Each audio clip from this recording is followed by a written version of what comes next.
Is that call on financials because of rising yields? What do you like at this point? Absolutely.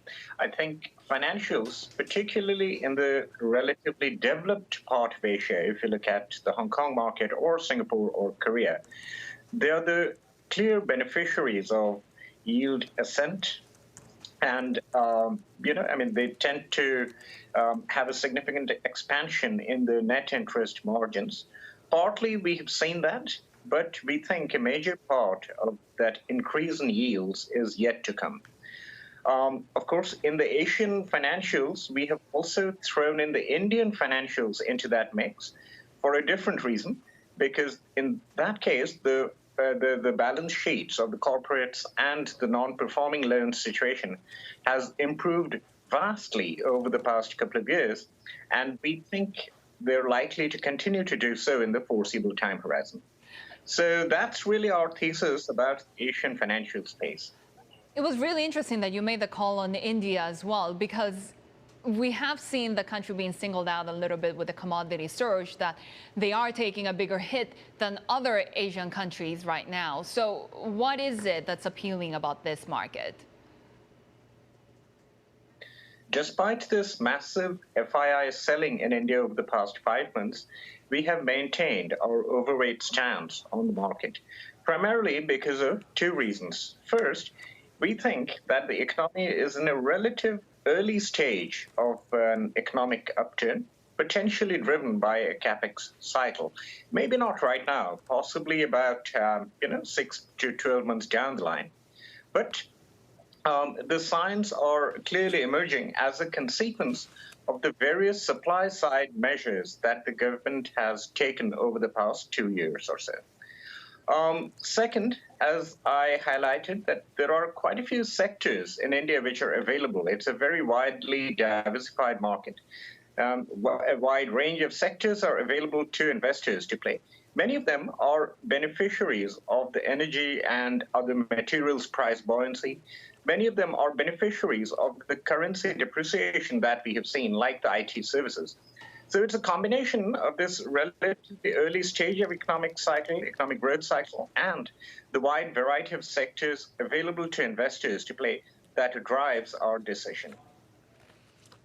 Talk about some of the upstream energy opportunities that you see in Asia. We like that space. We think that even if the geopolitical tensions are resolved at some point of time, some of the sanctions and therefore the supply side constraints that we're seeing in the energy world are likely to remain for some time. And therefore, the energy prices, the material prices, they're likely to remain elevated for some time. In that context, we think that the earnings estimates of the energy stocks, particularly the upstream stocks, have not been revised upwards fully yet. I don't think the analyst action have percolated down to the earnings fully yet, so there's some more space left. If I juxtapose that with the kind of valuations that many of them are trading at, it's clearly a clear choice to like that space. And we do have a significant exposure to the energy explorers in our Asian model portfolio. Manishi, before we go, I want to get your thoughts on our question of the day, which is really, given that we've seen a few positive drivers for sentiment this week and a big turnaround, albeit a lot of volatility as well in the equity gains that we've seen globally, with global stocks on track for the best week in over a year. Can these be sustained, or do we kind of continue to see volatility going back and forth for a while?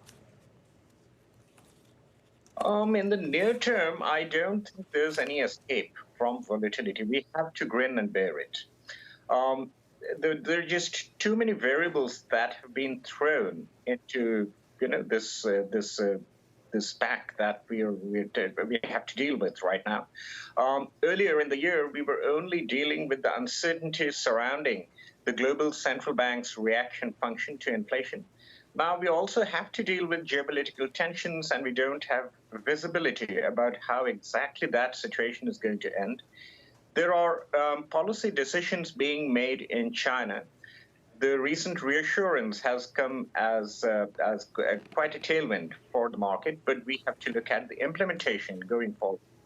So when we throw all these into the mix, the conclusion seems inescapable that we have to live with this volatility. But at the same time, as I pointed out, the local news, particularly in the context of China, is encouraging, and it does constitute a tailwind for some of the key sectors over there.